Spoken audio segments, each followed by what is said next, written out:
Gracias. Bueno, hola, buenas noches. Hola, buenas noches. Buenas noches. Hoy tenemos aquí el honor de poder tener una charla con un dramaturgo, director. Bueno, já um dramaturgo que tem mais de 200 obras de teatro publicadas. São para poucos. Angel Solo. ¿Existe? Sí, ¿Correctamente? yo soy. Tengo Perfeito. algunas obras publicadas, algunas que se han representado y se han estrenado y muchas en los cajones. Os carros, isso também é importante, isso também é muito importante. Bueno, Angel Solo, además de dramaturgo, diretor, de ter mais de uma dezena de obras publicadas, também é um diretor de cine. É um tema muito interessante poder falar, reflexionar com um diretor de cine, porque vivemos o fenômeno do streaming, o fenômeno HBO e o fenômeno como chama, a plataforma de séries. Sí. Carai, não é filminho. Netflix, ¿no? Netflix, é o fenômeno Netflix. E ha recebido alguns prêmios, entre seus prêmios importantes está o prêmio Ojo Crítico, o prêmio especial União de Atores, e em 2018 ela recebeu o prêmio mais pela obra La Orilla, com Adolfo Fernandes. Muito que bem, não? É o Oscar Sí. do teatro espanhol. É o Nuestro Oscar. Oscar chiquitito, sí, a la mejor adaptación teatral. En Sim, el 2018 con Adolfo Fernández. El premio sim. Ojo Crítico y Unión de Actores fue mi etapa con Cuarta Pared, que estuve unos años también trabajando y bregando con ellos. Y en cine he trabajado como actor, tengo guiones escritos y he trabajado también como especialista de esgrima escénico, pero dirección todavía me da un poco de respeto, no he dado ese salto a la dirección. Pero por ser parte de uma geração, que é a nossa geração de criadores, onde tocamos em muitas teclas, não? Desde a escritura teatral, a direção cênica, a cenografia. Não somos uma geração especialmente de atores, diretores, dramaturgos. Não, somos uma geração com multidisciplinar, podemos dizer assim, não? Sí, sí, absolutamente. En algunos casos o en muchos, debido, aparte de las inquietudes que podamos tener personales cada uno, a lo que yo llamo la necesidad, ¿no? Que nos obliga, ¿no? Sí. Cuando empezábamos, o yo cuando empezaba en los 70, 80, pues teníamos que ser un poco los que estábamos integrando el colectivo que fuera y tal, como hombres orquesta, ¿no? Tendríamos que hacerlo todo porque no teníamos medios como para tener un equipo más completo. Sí es cierto que el tema de la interpretación y el tema de la escritura desde los inicios lo he llevado siempre a la par. E curioso porque a crise de 2007, 2008, eu sempre me gosto de dizer 2007, porque é anterior de 2008 é quando assumem que havia uma crise econômica, não? Em Europa, Estados Unidos, tudo isso. Há uma geração que sai das escolas de arte dramático, por exemplo, aqui em Barcelona, por onde estudou teatro, em Madrid, ou Sevilha, a Escola Superior de Arte Dramática, RISAD, ou ESAD, uma coisa assim. Há uma geração de jovens que marcam o cenário teatral, que antes estava um pouco tudo muito cada um em seu carrão, não? O diretor, o dramaturgo, o ator, o produtor, e a crise provoca que uma nova geração, não?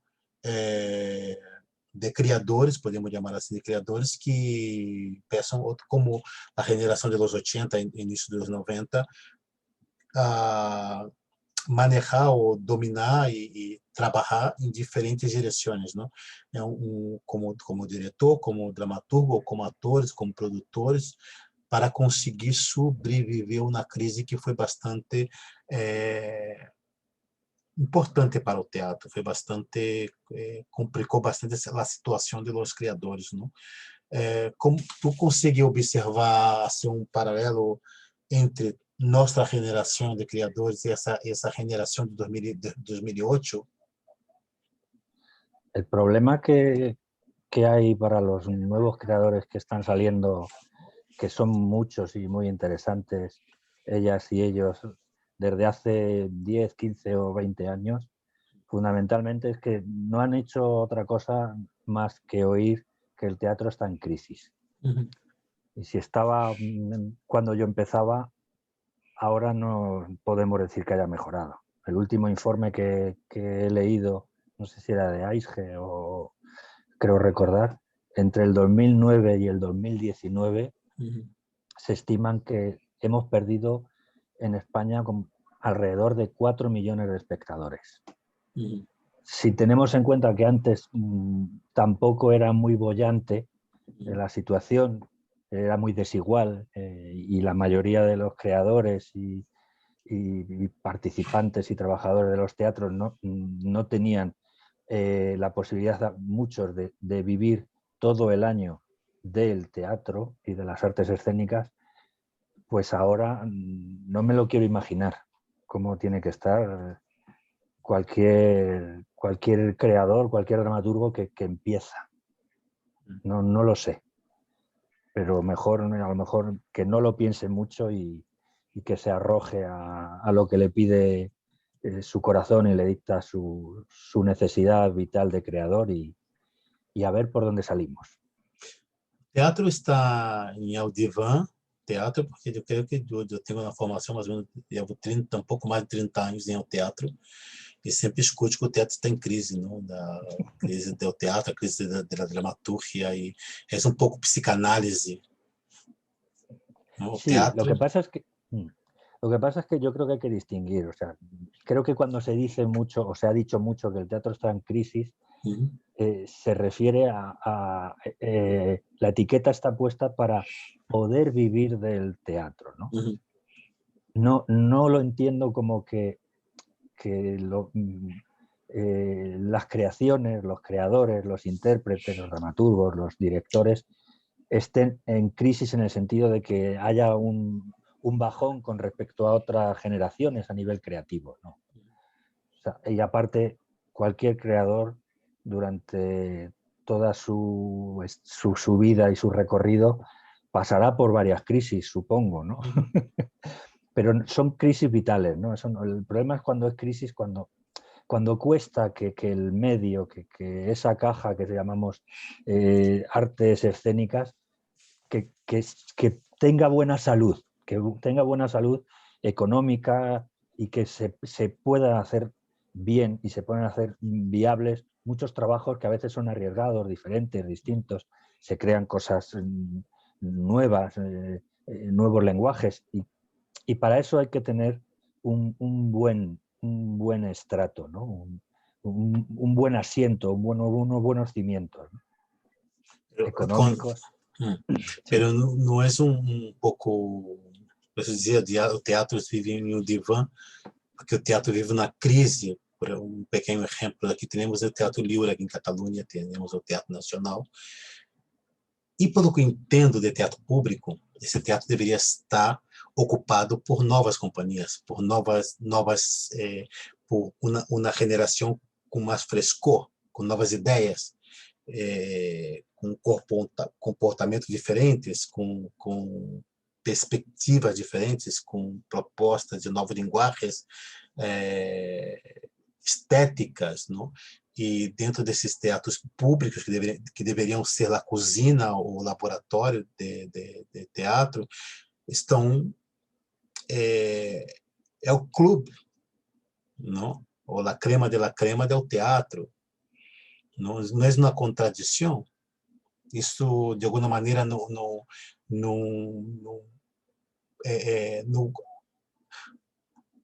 hace agonizar mais o teatro, já que é lógico que há público que vai ao teatro para ver o ator da série, a atriz da série televisiva, do cine, que sim, o teatro sigue sendo a casa dos atores, não?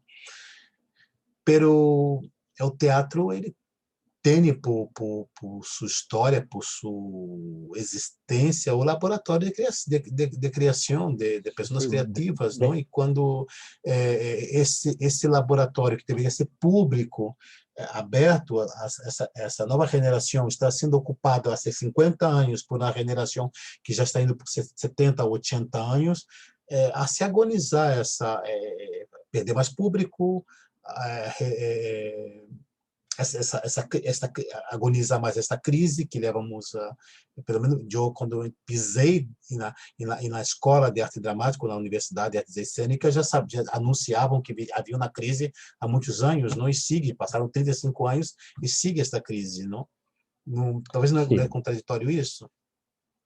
Yo creo que sí, todos los estamentos públicos de la escena deberían tener una parte muy importante dedicada a la investigación y a la innovación, a todos esos nuevos creadores, a esa gente que viene empujando, ¿no? Y que son muy jóvenes.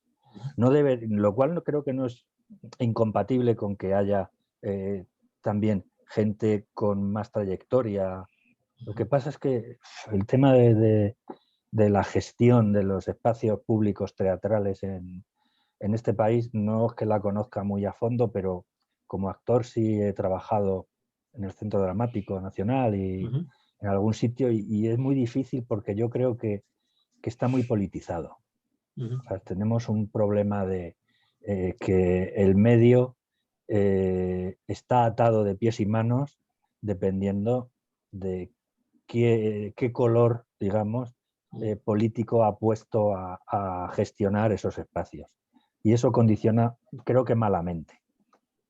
Pero também não sempre falamos sobre a política está em todos os lugares, mas não creio também que temos uma responsabilidade, independente de los políticos, donde hay, creio que o teatro tem creio que o teatro, de alguma maneira, é um dos espaços onde é exemplo da sociedade que vivemos, que é o clube, a classe A do teatro, a crema de la crema, aí vem os medianos, vem os da classe C, e depois a cozinha do teatro, que são os que estão os criadores que não sobrevivem do teatro, porque não a subvenção não chega a essas pessoas, mas seguem resistindo aqui, não?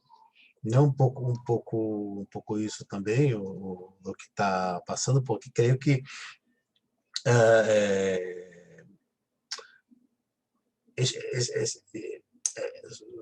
lógico que a política intenta sempre que nós outros tenhamos uma dependência, claro que sim, de los políticos, das instituições, mas por outro lado também não é um pouco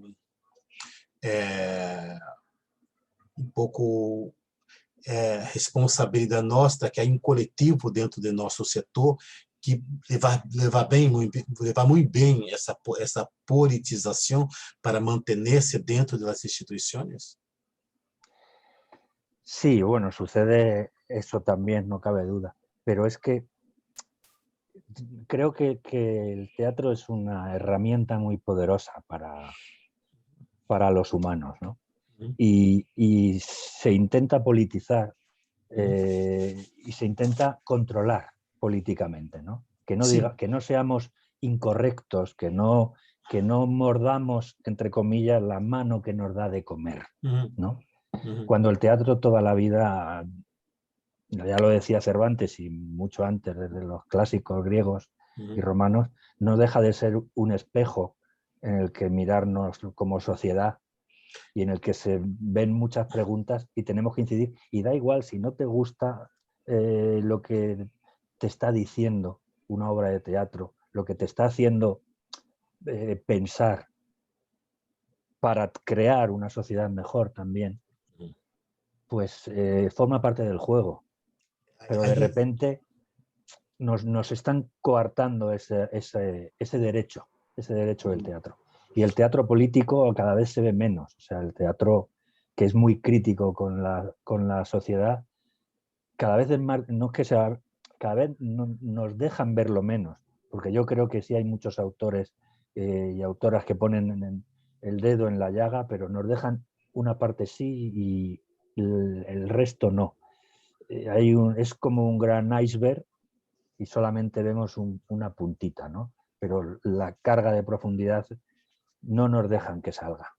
Y tendrá que salir tarde o temprano. Tu abre duas reflexões bastante interessantes aqui, que sobre a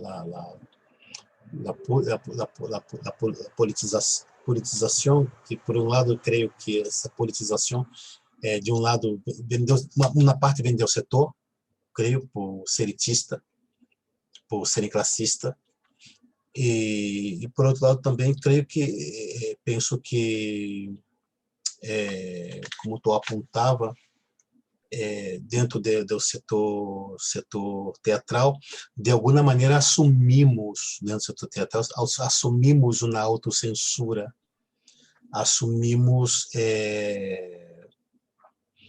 não tocar em política, porque pode ser que não recebemos nossa subvenção, não vamos tocar em política porque seguramente há um público que se molesta ao escuchar se criticamos ao PP ou se criticamos ao PSOE, se criticamos a Podemos, Sí. não?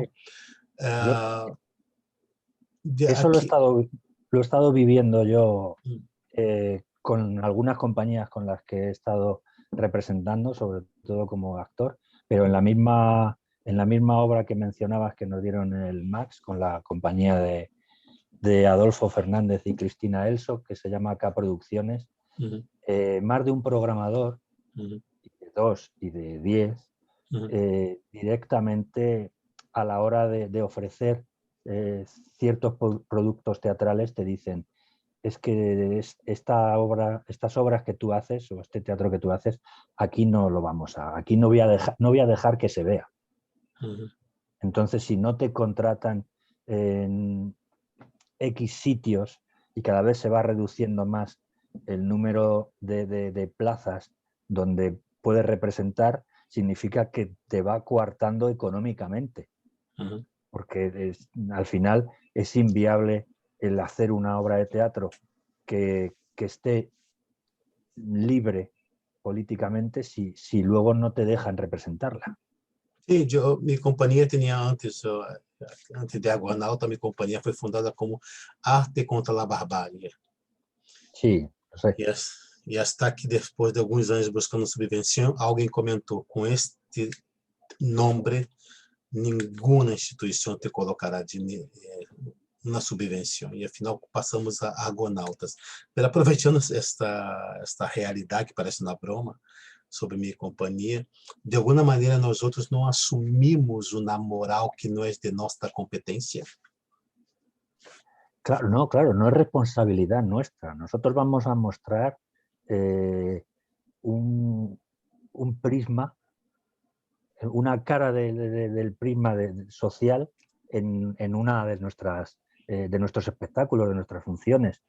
El resultado o lo que se lleve el espectador luego cuando termine la función, por supuesto que tiene que ver con nuestro trabajo, pero no es responsabilidad nuestra que nosotros tengamos que educarlos políticamente hacia una corrección o no sé, o hacia un asentimiento y una asunción de que esto está bien como está, ¿no? Y que es inamovible, que no podemos mejorar, no podemos avanzar, no podemos crecer. Y por ahí es donde... Sí, que por ahí es por donde nos están haciendo mucho daño.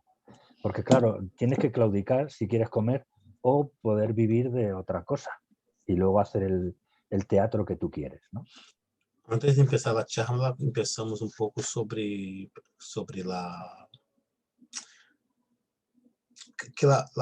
impacto de la pandemia provocado sobre el teatro. Y me gustaría saber un poco cómo, en estes anos, 1 ano e 6 meses, como foi para é o dramaturgo, diretor de cine, diretor de teatro, Ángel, eu lembrei de L'Àngel, porque em catalão é mão L'Àngel, perdona, No te preocupes. Ángel Solo. De que maneira, como ha vivido, como foi o impacto sobre ti, como dramaturgo, como diretor, durante esses 1 ano e meio? Como foi? Teatralmente ha sido... Personal e profissionalmente, como diretor, como sí. dramaturgo, como criador. Profesionalmente, todo este tiempo de pandemia para mí ha sido quizá la etapa en la que menos he podido mostrar mi trabajo Uhum, desde que yo tengo uso de razón teatral, ¿no? uhum. Desde mis orígenes, desde finales de los 80, Então, que yo ya empecé a hacer muy joven uhum, espectáculos, y yo creo que jamás he estado tanto tiempo sin subirme, por ejemplo, a un escenario como actor a representar. Y sí, puedes escribir, claro, la pandemia, yo puedo escribir en mi casa, pero no he podido colocar, ¿sabes? He sobrevivido, pero a duras penas. Y uhum, me considero un privilegiado porque he sobrevivido. O sea, porque uhum, conozco a muchos compañeros y compañeras que no han tenido esa suerte que yo he tenido. uhum, Porque no es una cuestión de... porque son súper creativos, súper importantes y súper interesantes sus trabajos, pero claro, profesionalmente te hundes. Y si te hundes ahí, pues luego viene lo personal, ¿no? En lo personal dices, yo me he negado, por ejemplo, a escribir en estos tiempos de pandemia sobre la pandemia o sobre el virus, uhum, porque empecé a ver tanto de compañeros y creadores y en plataformas y por todos lados sobre, como que casi era una obligatoriedad hablar do confinamento do vírus, del não? confinamiento. Y no Uhum. sé por qué, pues me rebelé contra ello y dije, no voy a escribir sobre el confinamiento.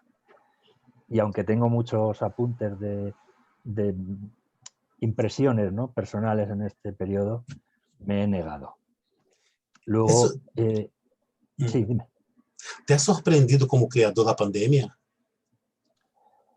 Pues no, la verdad es que creo que era una barbaridad anunciada, ¿no? Y Uhum, de hecho no sé si, o sea, no creo, hablamos de la pandemia, estamos hablando tú y yo, y uhum, tengo la sensación como si ya hubiera pasado. uhum. Y creo que no, que esto no ha pasado todavía, que esto va a Bueno, modificar... 2, 3 anos. Sí, Isso pero não vem que... outra. Claro, eso es lo que me da más miedo, ¿no? Pensar es que nos puedan dominar, ¿no?, y esclavizar de alguna manera a través de instrumentos como estas pandemias, ¿no?, estos virus Uhum. que aparecen y no son casuales, ¿no? Ficou me perguntas sobre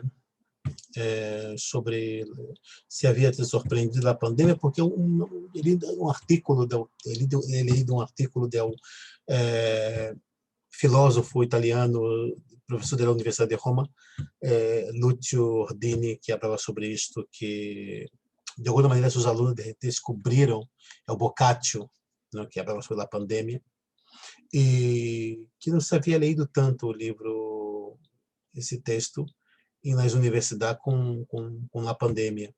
Depois, Javier Daut, que é um dramaturgo, diretor argentino, que trabalha muito aqui em Espanha, comentou sobre o Rei Lear de Ujú. Shakespeare, que foi sua redação foi em 1603 e sua publicação foi em 1606, que foi praticamente quase que a metade da população de Londres moriram pela peste bubônica, não? E se hacemos uma reflexão, o teatro ha sobrevivido tudo isso, a peste, as guerras, as ditaduras, não? E tenho uma sensação que nos custa um pouco hacer uma reflexão de memória histórica como criadores. Sí, yo creo que sí, que también es cierto que desgracias que provocan que se cierren los teatros ha habido siempre, ¿no? A lo largo de la historia. Exatamente. En nuestro siglo de oro, en 16 y 17, cuando había alguna epidemia de sarampión, de viruela, que no tenía por qué ser peste, ¿no? Pero también eran bastante duras y mermaba bastante a la población, al final acababan cerrándose los espacios públicos, lo que es decir, el teatro y los corrales de comedia. Y luego aprovechaban siempre, cualquier momento, se ha muerto la reina, pues luto, y cerramos un mes o dos, o los que haga falta, el tiempo necesario, los corrales. De alguna manera, yo creo que se sabe la fuerza que tiene la creación teatral, y se le considera desde muchos puntos como un enemigo. No sé si eso nos abocará, porque claro, si están consiguiendo que cada vez venga menos público, que nos sea a veces más difícil a los creadores mostrar nuestros trabajos, no sé lo que va a pasar. Déjame hacer uma pergunta. Eu tenho outras sobre o que tu está apontando, mas eu sempre tenho essa interrogação na cabeça, essa interrogação aqui. Minha formação como dramaturgo, alguns professores que he tenido sempre disseram um comentário que a mim é um comentário que eu tenho muito presente, que é: escreva para ti, porque tu não sabe o gosto do público. Tu não sabe o gosto da outra pessoa, imagina do espectador. E eu fui educado na dramaturgia com um pensamento onde, se tu consegue escrever para ti e te gusta do que é escrito, será mais fácil comunicar-se com os demais, porque teatro sigue sendo uma obra de arte. A mim me provoca uma certa desconfiança quando escuto dramaturgos defender de escrever para um público. Se tu trabalha numa sala com 80 lugares, tu não sabe o gosto dessas 80 pessoas. Se tu escreve numa sala para 200 pessoas, tu não sabe o gosto dessas 200 pessoas. Então, de onde vem esse pensamento de que tenho que escrever para um público? Tu crees nessa possibilidade de que conseguimos escrever para um público? Yo creo que es muy fácil traicionarse a sí mismo si el dramaturgo asume que está escribiendo para un público determinado. Porque, como muy bien dices, todos no van a opinar lo mismo. Sí. El público es muy variado y diverso. Sí. Yo llevo una máxima que es: yo lo que escribo me gustaría que no le gustase a todo el mundo. Si tengo la sensación de que no le gusta a todo el mundo, creo que voy bien. Creo que voy bien, quiero decir que no me estoy traicionando yo a mí mismo. Estoy siguiendo mi camino. Sí. Porque yo he escrito obras que me han encargado, que podría decir, entonces no forman parte de mí propiamente dicho. Y no sé si será por mi formación también como actor. A mí no me cuesta nada coger una idea que me lanzan y hacerla mía. Y desde ahí hacerla crecer. No sé si será siempre hacia el lado que le gustaría al que me ha lanzado la propuesta, pero yo intento siempre escribir lo que a mí me está pidiendo en ese momento y en esa obra en concreto, lo que me está pidiendo a mí el cuerpo que diga o que exprese. No puedo estar pensando en escribir lo que a ti te va a surgir cuando lo oigas o veas. No, me parece una marcianada. Tu és de uma geração como somos, de uma geração como Veronese, que são atores que por necessidade começaram a dirigir por necessidade, começaram a escrever teatro e por necessidade na produção do teatro. Isso, eu tenho também essa dúvida, porque minha formação também é de ator, que também minha formação é de diretor, pero a dramaturgia a mim me atrapalha, me encanta, porque eu venho do periodismo. Tu quando escreve para tu, por ser ator, é fácil escrever para os atores. Tu já escreve para ator porque por tu formação de ator. Intento disociarlo, en el Sí. sentido de o disociarlo o al revés, en vez de disociarlo, aumentarlo y magnificarlo y de alguna manera escribir pensando en todos los personajes, desde mi formación de actor. Ahí el peligro que tiene trabajar así es que hay que diferenciar muy bien a los distintos personajes para que no sean iguales, ¿no? Tem mais de 200 obras publicadas e depois estão as obras que estão guardadas em um cajón. O teatro sigue sendo um lugar profundamente misterioso para ti? Yo creo que todavía me quedan muchas cosas por descubrir del teatro, muchas. Y desde luego para mí es un impulso vital. O sea, yo necesito teatro.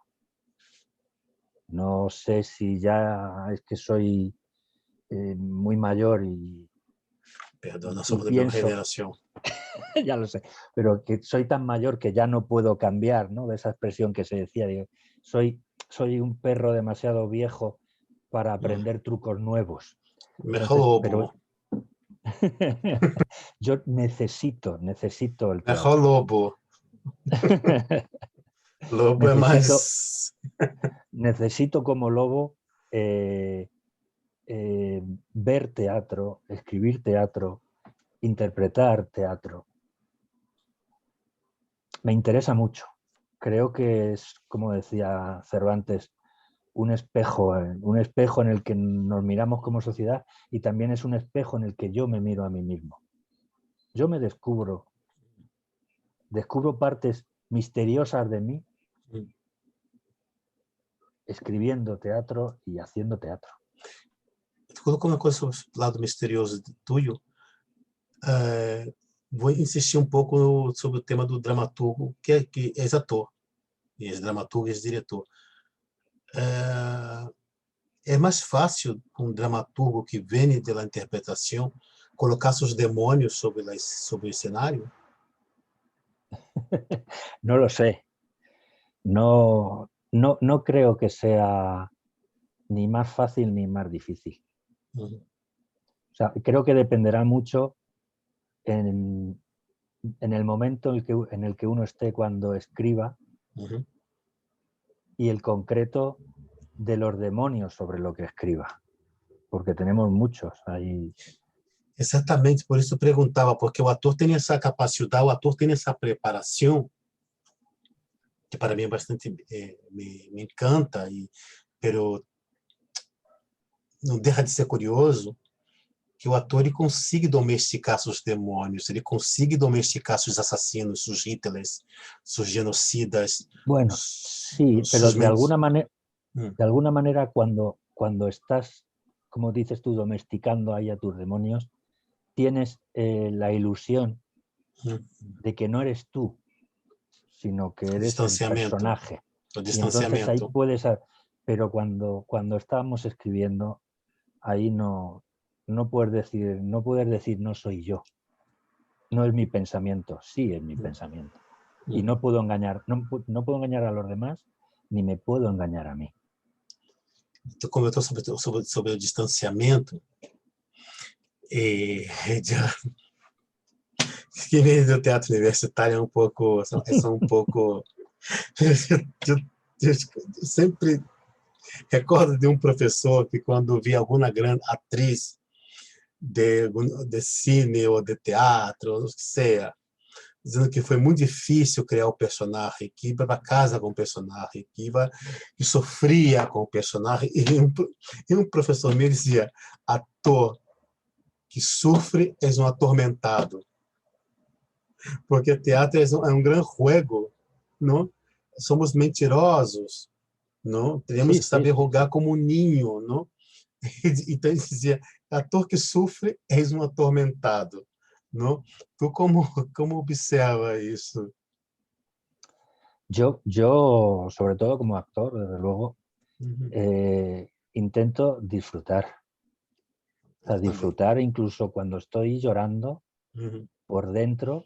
Sé que puede parecer muy contradictorio, pero por dentro yo estoy disfrutando, estoy alegre, no estoy, aunque mi personaje esté sufriendo. Uhum. Ahí no quiero decir un desdoblamiento porque puede parecer un poquito loco, ¿no? De nos falte un tornillo o algo, Uhum. pero sí se produce el hecho de que estoy representando al personaje, el personaje sufre, a lo mejor, y yo lo estoy pasando bien interpretando ese momento del personaje. De la misma manera, tú puedes tener un momento vital muy triste o muy doloroso y estar inmerso en una comedia en la que tu personaje está absolutamente alegre y feliz. Tu, não sei se é tu último espetáculo, pero lá em La Orilla ha recebido, ha ganhado o prêmio Max. Quem vive na Latinoamérica deve saber que o prêmio Max é o maior prêmio do teatro aqui na Espanha. O que significa receber um prêmio Max? Qué buena pregunta. No debería contestarte a esta pregunta. Debería Esta, decir, no lo sé y ya está, pero te voy a decir, yo era muy difícil, o parecía que iba a ser muy difícil que nos concedieran el premio Max ese año por los grandes trabajos que había de adaptaciones teatrales en esa temporada, porque había algunos autores más consagrados o con más nombre o con más relevancia que todavía no habían recibido un Max. Y yo recuerdo que toda la gente nos decía, tanto a Adolfo como a mí, que nos diéramos por muy contentos con la nominación, pero que ni se nos ocurriera soñar con que íbamos a alcanzar el premio. Lo alcanzamos. Yo, muy loco, yo le decía siempre a Adolfo, nos lo van a dar, Adolfo, nos lo van a dar. Y Simões? Adolfo era la otra parte que decía que está muy bien, pero que no nos lo van a dar, que no. Y se preocupaba mucho por mí porque tenía miedo de, si no lográbamos el premio, que a mí me pudiera afectar anímicamente.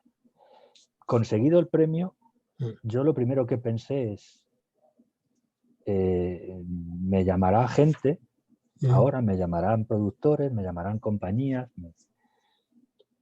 llamarán a mi puerta para decirme, queremos trabajar contigo, queremos que nos escribas un texto, queremos... Y no sucedió, o sea que... És um prêmio. Pero es un premio, sí, no pasa És um nada. prêmio.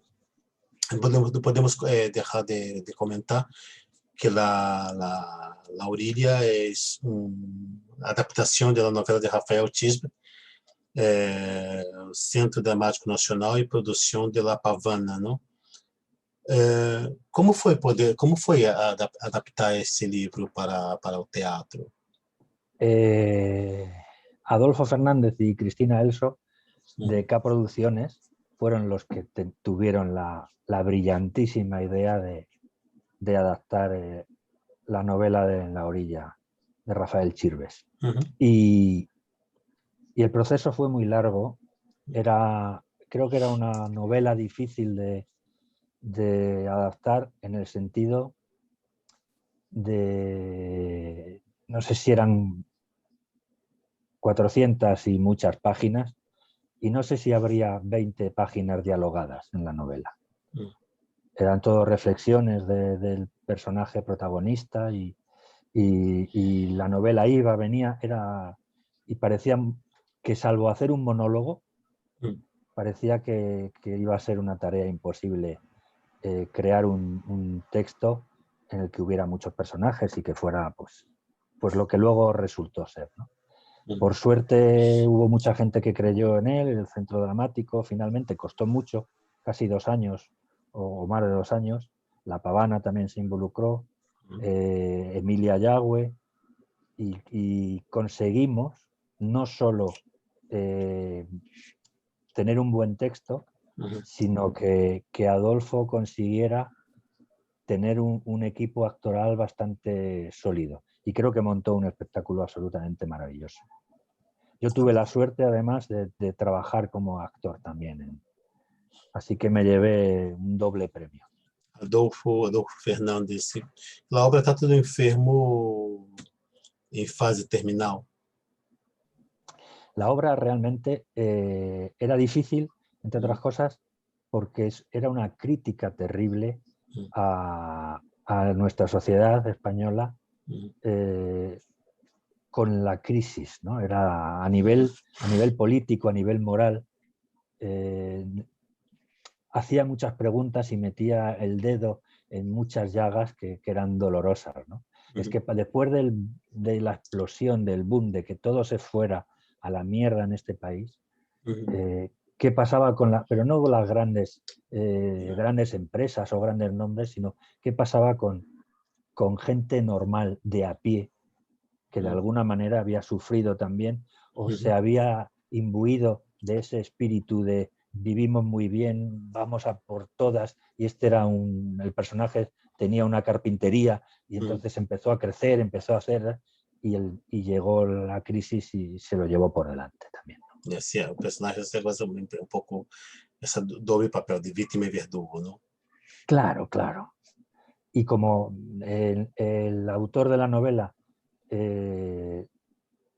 como debía hacer, yo creo por otro lado, ponía nombres y apellidos a veces y siglas políticas, pues entonces hubo en más de la anécdota de programadores que dijeran esta obra aquí no se va a representar, le sucedió a K Producciones con En la orilla. Siguen con el proyecto, ¿no? Vosotros, con la obra. En la orilla, dices, si sigue. No, ya se acabó. Sí. Se acabó. Tuvo su recorrido y no fue tan poco recorrido como el que nosotros vaticinábamos también por estas circunstancias, ¿no? Pero sí, fue un par de temporadas y ya está. Bienvenido a un trabajo más. Tú tienes también una carrera en el cine. Tienes formación de director de cine.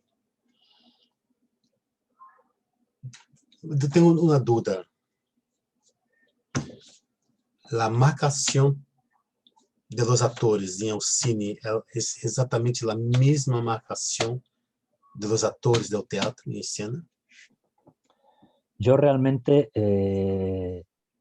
como dirección de cine, todavía estoy ahí, que no he llegado. No digo que no llegue, pero no he llegado. Pero sí he estado como actor, tanto en teatro como en televisión y en cine, y mi sensación es que la interpretación es la misma. Vale. Lo único que puede variar es según el naturalismo, ¿no? Sí, según el espacio en el que te encuentres y las necesidades de la pieza, si es comedia, si es drama, si es más histriónico o menos, son iguales. Estés haciendo audiovisual o estés haciendo escénico. Yo no diferencio un trabajo interpretativo básico, muy diferente, salvo que tenga que ser más pequeño. Cuando decimos más pequeño es, claro, el primerísimo plano que puede entrar en una cámara no es el mismo que vas a tener en un escenario. Pero esa es la única diferencia para mí. Sí, pero a nivel de interpretación, por ejemplo, el cine utiliza, como la tele, las series utilizan o naturalismo y el teatro no, Sí, el teatro exige una interpretación. ¿No hay un exceso de naturalismo en el teatro? Te pergunto por dois motivos, porque eu trabalho com atores jovens, com exceção de dependendo da escola, aquelas escolas,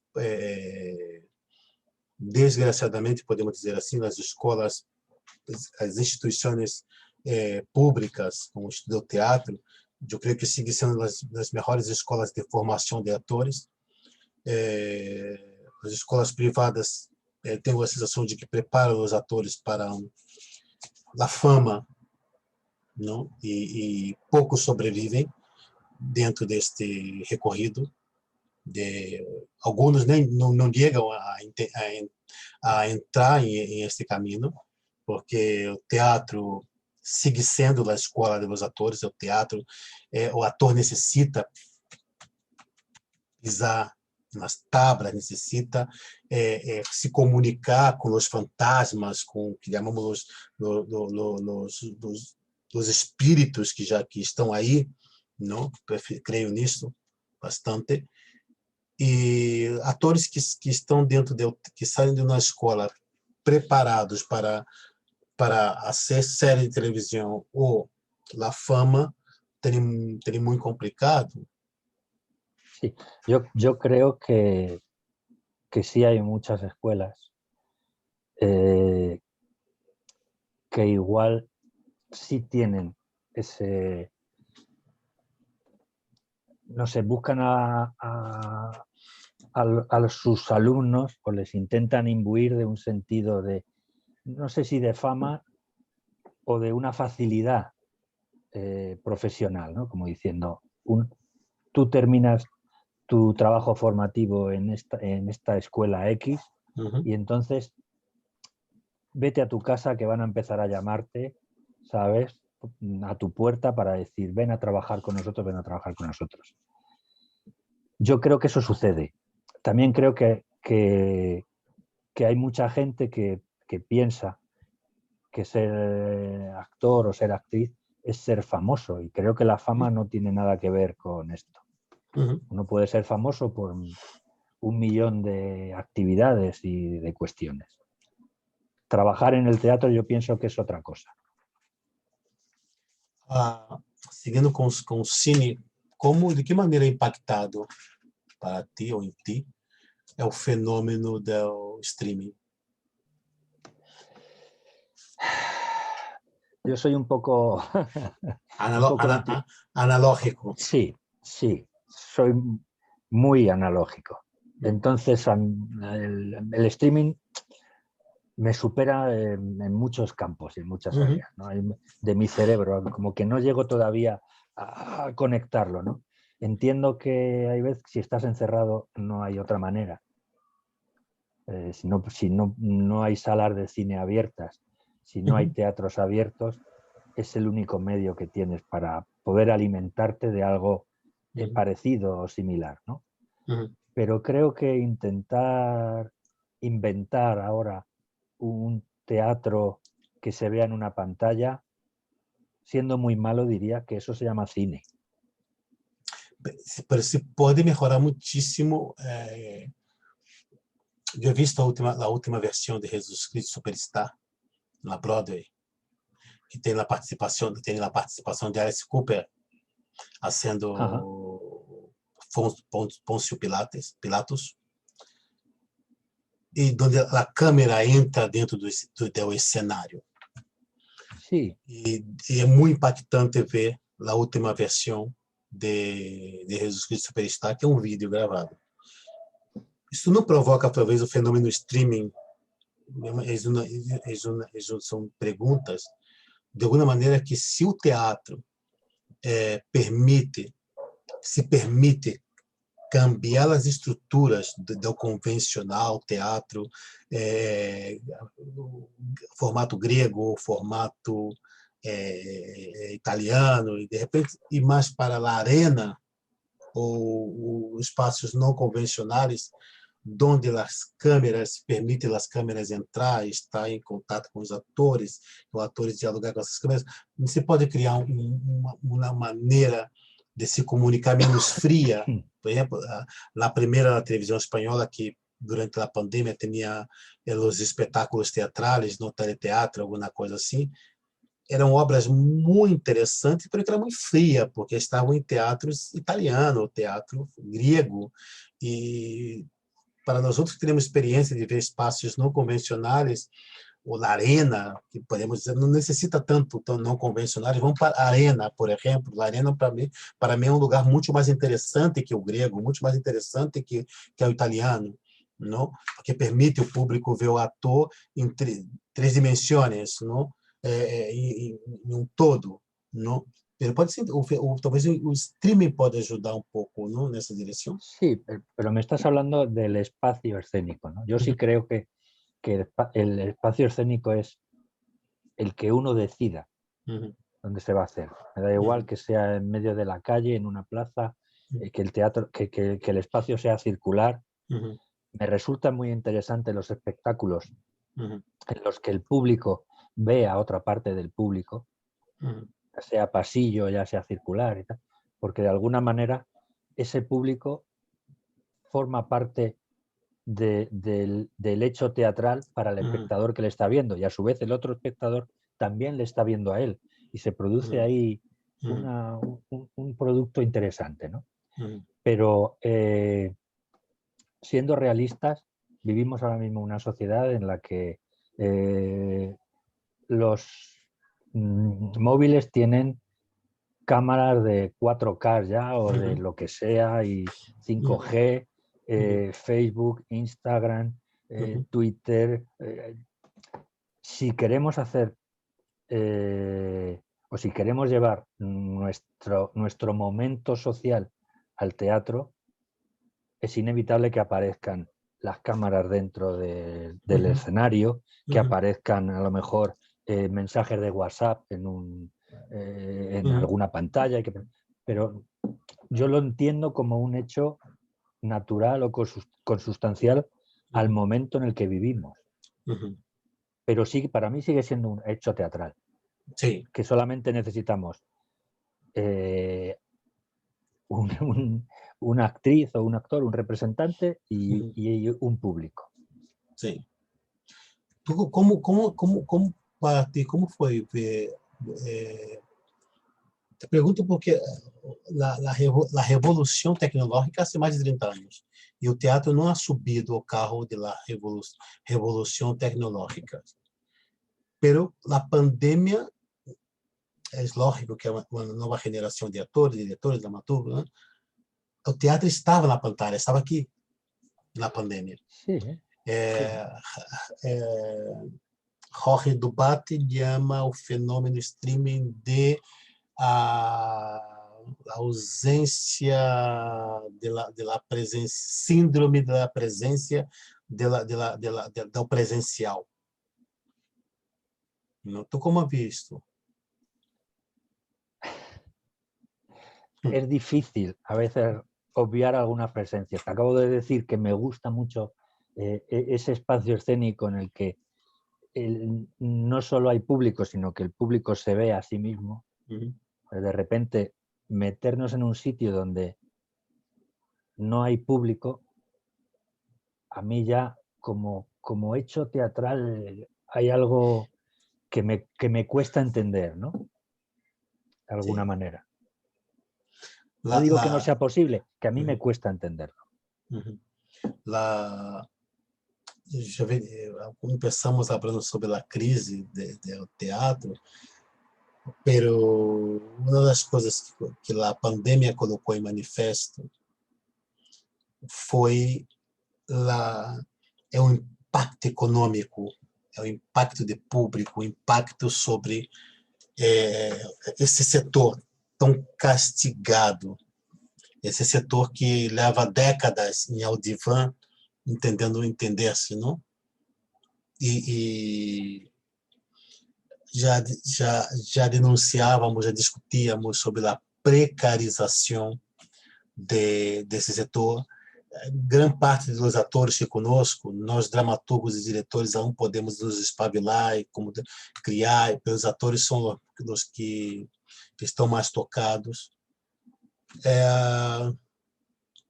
Muitos atores que conosco, quando não estão com espetáculos, especialmente em verão, a saída laboral é trabalhar de camareiro e com a pandemia tampouco isso se podia ser. Então, como observa, como reflexiona esse impacto econômico? Já venimos de 2008 também, né? Y no hemos nos recuperado. Sí. Desde el 2009, como ya te he dicho por el informe este que leí, ya venía bastante tocado, ¿no? el teatro. Creo que es perentorio, ¿no? que el ministerio, que el gobierno, que las instituciones apoyen el hecho bueno, todos los hechos culturales, pero concreto, como estamos hablando del teatro, hay que apoyarlo. Porque yo creo que lo necesitamos, ¿no? Yo lo necesito, pero creo que la sociedad también lo necesita, ¿no? Entonces, la crisis ha llevado por delante a muchos grandes creadores o intérpretes que han tenido que arrojar la toalla, o que durante un tiempo han tenido que arrojar la toalla y olvidarse de lo que eran. Abandonar la profesión, ¿no? Sí. Y luego, esa precariedad que tenemos, que de repente estamos metidos dentro que dicen, porque siempre se habla de cifras como para engañar o distorsionar la realidad, ¿no? Hay tantos millones que van para el sector cultural, pero estamos metidos en el sector cultural, está metido también la mayor parte del tiempo lo deportivo, y si no, también está metido lo taurino, entonces no queda claro. Creo que hay que apostar y decir, no, esto es para este sector y esto es para este otro sector, y son sectores diferenciados, no somos iguales. Creo que habría que hacerlo.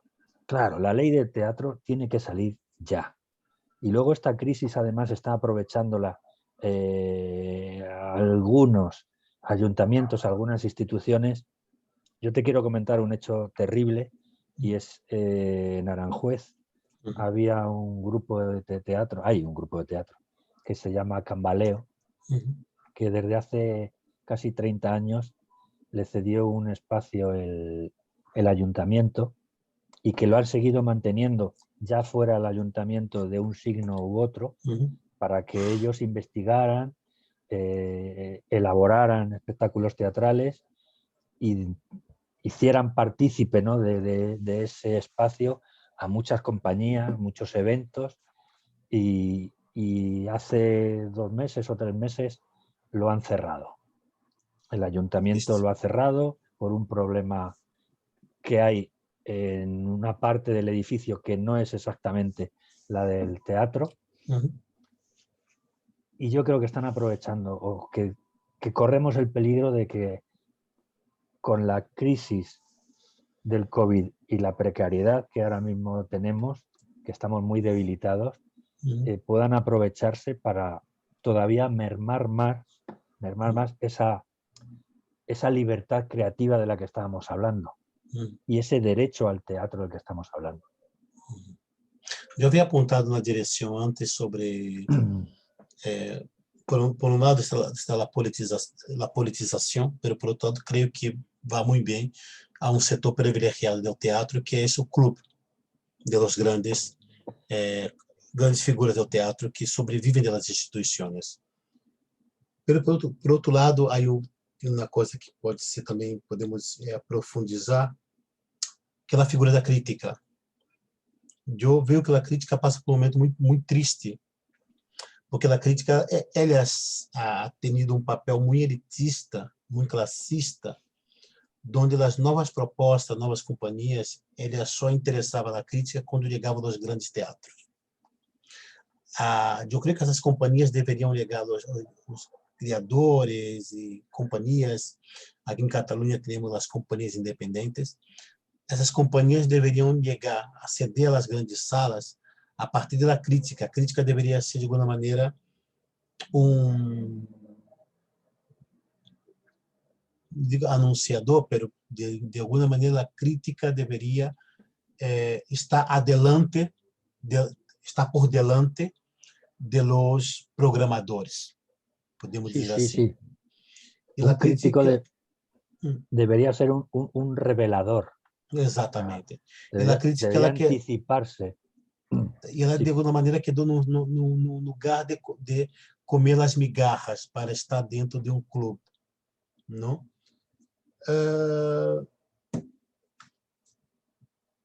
Eu conosco companhias muito importantes desta nova geração que não têm punheteira ideia de quem são os críticos de teatro.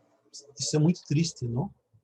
É muito yo es triste. que creo que hay muy pocos críticos, será por sus necesidades o no, que aborden el ver teatros que se hacen de mediano formato, de pequeño formato, teatro infantil, teatro juvenil. O sea, nadie parece preocuparse nada más que por grandes eventos y lo pequeñito.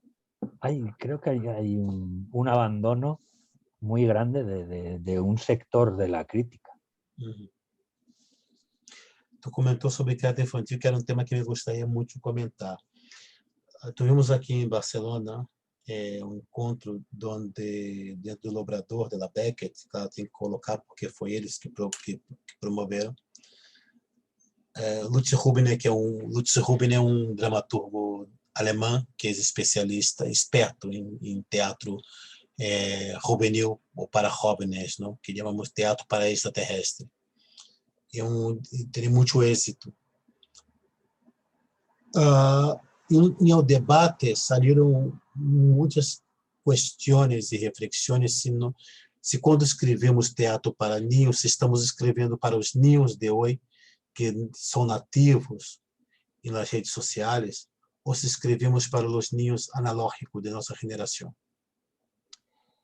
Yo creo que hay una parte que escribimos, o a veces podemos caer en la tentación de escribir para los niños que fuimos nosotros. O sea, de alguna manera la tentación consciente o subconsciente de escribir una obra de teatro infantil que sería la que a mí me hubiera gustado ver cuando era niño, está muy bien, pero no deja de satisfacer solamente un aspecto personal del dramaturgo. Creo que hay que abordar grandes temas y pequeños temas de los niños. También hay que saber en qué momento está la sociedad infantil de este país o del mundo, ¿no? Que lo que dices, ¿no? Que necesitamos que sea específico, que lo que exponemos en una obra de teatro infantil es para ellos, no es para sus padres, no es para el niño que fuimos nosotros. O sea, reconocer que sea para ellos. No es sencillo. Bueno, o Principito y o Pinocho siguen siendo muy actuales, ¿no? Siguen cantando los niños de esta generación, como ejemplo. Yo el Principito lo tengo en la cabecera de mi cama. Para mí sí. El Pinocho ya tengo mis dudas. Porque está hablando desde un punto moral a veces o educativo que creo que ya hay muchas cosas que son obsoletas. No es que esté mal, sino que era válido en un momento histórico que creo que ahora no se corresponde. Habría que hacer una actualización profunda de Pinocho, por ejemplo. Siguiendo con teatro juvenil, los niños, de alguna manera, o teatro juvenil de alguma maneira tem papel importante para a formação de novos espectadores, não? Pero há uma ruptura quando esses niños chegam à adolescência. ¿Qué pasa aqui? Yo creo que ese es quizá el mayor talón de Aquiles que tenemos como dramaturgos. Creo que sí hay muchos dramaturgos que crean espectáculos infantiles. Creo que hay muchos dramaturgos que crean espectáculos, digamos, para traer obras clásicas a los institutos, que serían para jóvenes, pero eso no es teatro para jóvenes. No podemos caer en esa trampa. Obras de teatro que específicamente sean para adolescentes, creo que debería haber muchísimas más de las que hay. Creo que es muy difícil escribir también a veces y que la adolescencia es un periodo muy conflictivo. Antes, ahora, y me imagino que seguirá siéndolo. Pero ahí deberíamos incidir, porque si ahí no amarramos, no enganchamos, no envenenamos, no le metemos el virus del teatro a los adolescentes, luego no van a ser de adultos públicos de teatro. Pero eu pensava que teatro é conflito, não? Claro, claro. Sim. Sí, sí. Por que Maluma consegue enganchar esses chavales e o teatro não? Porque hay que ser valiente. Y yo Sí. creo que hay mucha cobardía en hacer teatro Não é para muito jóvenes. prejuízo, por exemplo, nossa geração escutávamos o que U2, escutava o Rolling Stone, The Smiths, Encore, The Bunnymen, A-ha, entre outras bandas, não? E B-52s, Zig Zig Sputnik, algum dos Patti Smith, do movimento punk John Lydon. Não é um prejuízo de nós outros com o reggaeton, um prejuízo de nós outros com a Rosalía, um prejuízo com nós outros com séries de Netflix que engancha que essa geração está como Narco. Seguramente, se nós outros não conseguimos nos comunicar com Rosalía, com Maluma, com toda... Eu creio que é praticamente impossível conseguir se conectar com esses chavales, não? Não vai um pouco por aqui? Va absolutamente por ahí. Yo tengo 2 hijos y el pequeño tiene 13 años. A mí me cuesta mucho a veces comunicarme con él. Y sobre todo es por desconocimiento de su mundo. Y sí me intereso por su mundo, pero sé que ignoro mucho de su mundo. Entonces, creo que eso nos pasa. Entonces no podemos escribir a veces si no, de cosas vitales o de ideas generales, sí, pero de momentos concretos, que el teatro está lleno de momentos concretos, una pieza teatral, tenemos que conocer qué les pasa a los adolescentes en este país, qué quieren.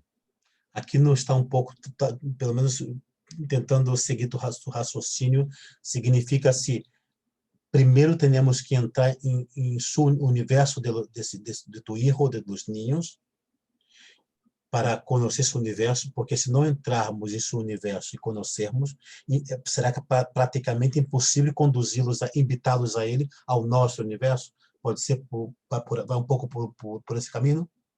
Sí, sí, absolutamente, porque no podemos crear o no podemos hablar de lo que desconocemos. Me pasa un poco como hemos comentado antes con el teatro infantil. Yo no puedo escribir para el adolescente que fui.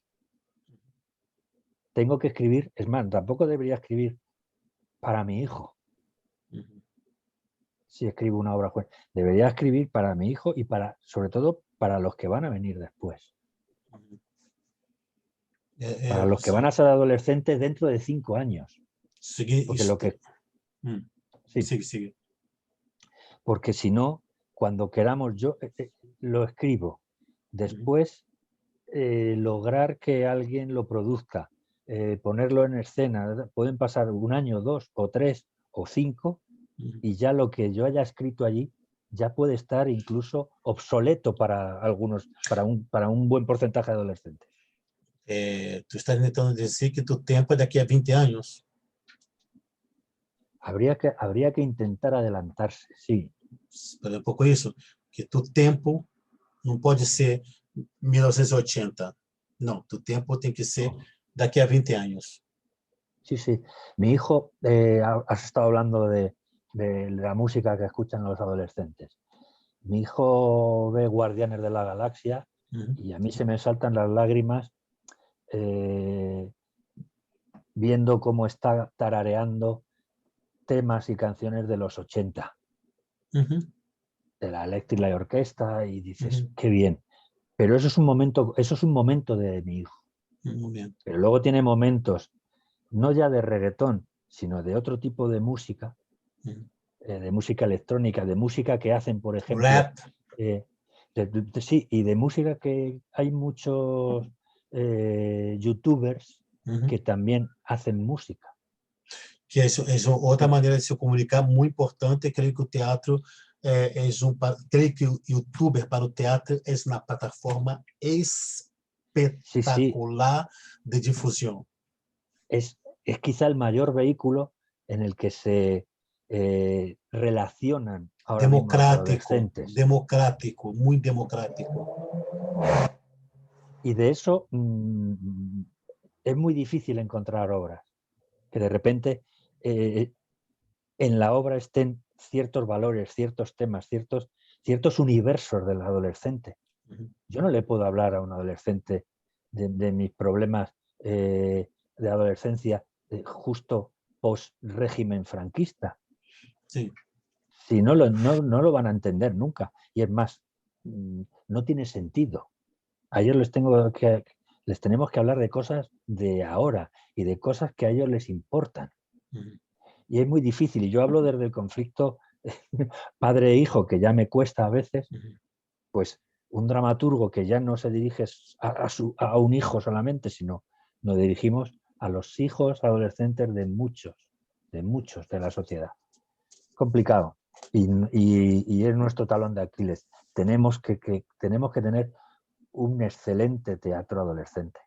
Por que o teatro infantil é considerado de alguma maneira um teatro menor? No lo sé, siempre me ha molestado ese título, ¿no? Porque creo que es muy difícil hacer teatro infantil aceptable. Sim. O sea, que sí, tener un producto que sea para niños no es saludarles y hola niños, ¿qué tal? No.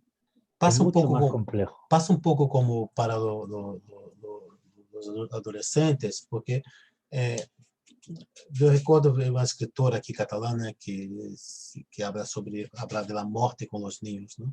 Pamoliné.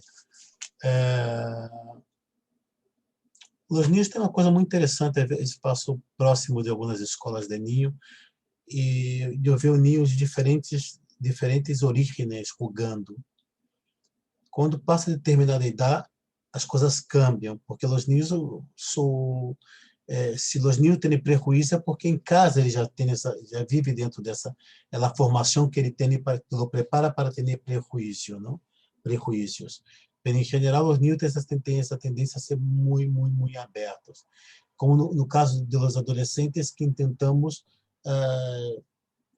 restringir o mundo para uma adolescência que já com 12, 13 anos já pelo menos 2 dias na semana acessa a pornografia, não? Ou pelo menos um dia, uma vez na semana toma álcool, já fuma, não? E nós outros não conseguimos, não sei por questão moral, politicamente correta, é quase que impossível conduzir essa realidade para os cenários, não? Eu creio que conduzindo essa realidade aos cenários poderia, e sem o tema moral, não sei se é correto ou não correto, para se comunicar com eles. Com os niños passa exatamente o mesmo com os niños. Sí, sí, y hay que ser valiente, como tú dices, o sea, no apegarnos a ciertas normas morales o caducas que nos están limitando. Yo escribí un relato infantil que luego transformado en una obra de teatro, que era la primera idea, y no sé por qué al final acabó siendo un relato, y es una de esas piezas que tengo en los cajones. Se la dejé leer a una a una mujer que leía mucho teatro infantil, que había sido directora de una biblioteca, y lo que más le llamó la atención de esa pieza fue que no había familias normales, entre comillas, ¿no? Los personajes protagonistas eran niños y estaban separados sus padres o divorciados. Dice, solamente hay un niño que parece que tiene una vida. Y claro, lo normal, la normalidad ahora no pasa por tener una estructura familiar de matrimonio, padre, madre, hijos. Hay muchas maneras de ser familia y muchas maneras de ser niño dentro de esa familia. Pero Nos todavía custa, nos cuestan estas cosas. nos custa os dramaturgos. Eu vejo, por exemplo, no teatro, dificilmente tu vê, porque já é um tema muito comum ao teatro, por exemplo, setores marginados, los que antes eram os travestis, ou a prostituição, ou os transexuais, a pornografia, tudo isso estava ao margem dentro do teatro. Sobre o tema papai, papá, mamãe, mamá, ou papá solo, mamá solo, é, é, o teatro infantil seria muito difícil de colocar sobre o cenário essa realidade, porque é uma realidade. Eu tenho amigos que são papai e papás por inseminação Claro, artificial. claro, sí, Eu sí. tenho amigas que são mamãe e mamá por Mamá y inseminação artificial. mamá, claro. Ou papá solo que adota, ou mamá Ujú. sola que adota. Aquí tenemos un problema en este país, yo creo, muy grave, que se llama religión católica, a ese respecto en concreto. Sé que puedo parecer muy antiguo diciéndolo, pero cuando de repente piensas que la mayoría de la educación en este país, de los colegios, tiene un altísimo porcentaje que está dirigido desde el estamento religioso, sean curas o sean monjas, para niños y para niñas, eso nos mediatiza muchísimo. Pero quando entramos no setor público, que é a maioria, também é muito complicado. Claro, pero E o porque el teatro, sector... cara, e o teatro complica um pouco mais, porque deveria ser lugar onde a sociedade seja reflejada, não, independente do que pensa a igreja, o que pensa um setor da sociedade, que são as escolas concertadas, que penso que com relação ao teatro e com relação à escola pública, é um pequeno nicho, pero aqui eu creio que é um problema mais amplo do que a igreja, ou talvez a própria sociedade, ela tem suas morais e seus pudores, independente. Talvez o tema da religião está tão dentro, não, que essa sociedade, que essa moral, ela camina independentemente da igreja, não? Pero menos de lo que nos pensamos. Dentro de nuestro medio de vida, los compañeros que podemos tener, el sector en el que nos movemos, sí podemos ver un poquito más de libertad religiosa en ese respecto. No estamos constreñidos por la religión. Pero en el conjunto de la sociedad española, la marca, la impronta que deja la religión es brutal. En la educación, en la política, ya sea porque estés a favor de la religión católica tradicional o porque tengas miedo a enfrentarte con ella porque es una confrontación directa. ¿Cómo puedes, o sea, yo si digo fuera de este país, en ciertos países de Europa, que tenemos colegios públicos con nombres de santos, el colegio San José de Calasanz de Aranjuez, pues es un colegio público. Y tiene un nombre, y ese es el público. Sí. Mi hijo mayor iba a ese colegio y a mí me intentaron hace tiempo, por activa y por pasiva, convencer para que diera religión mi hijo. Porque si no, el pobrecito iba a estar solo con otro alumno u otros dos alumnos en esa hora porque la inmensa mayoría, aun siendo un colegio público, iba a religión y tenía la asignatura de religión. Entonces, sé que esto puede parecer una locura mía, pero creo que un grave problema para el teatro infantil es la religión, porque luego el teatro infantil se nutre mucho de campañas escolares. Si resulta que los colegios que tienen que venir a verte son gestionados por la religión católica, no hagas un espectáculo que no sea que no sea muy desagradable o muy que les pueda sacar los colores a la religión, porque entonces no van a venir.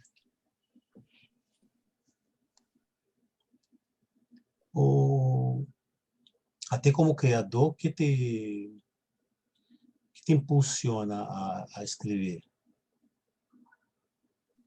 Que te provoca a escrever como criador?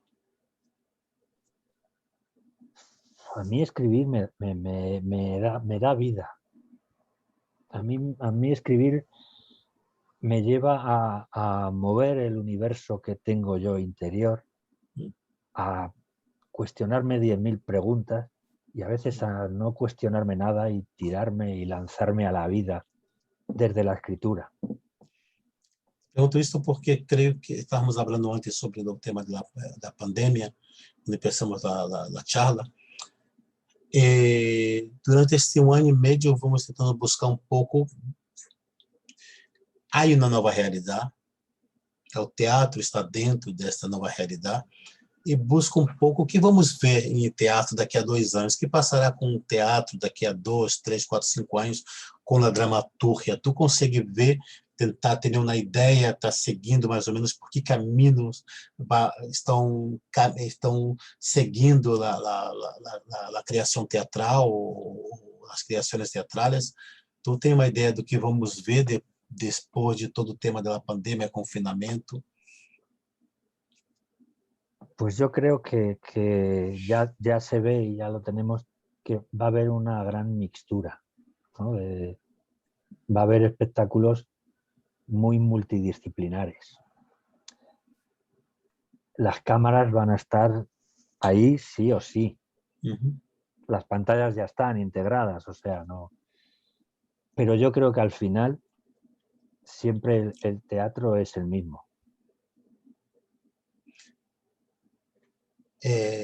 Se te encontrasse agora com um extraterrestre, o que eu explicaria sobre a Espanha de 2020 e 2021?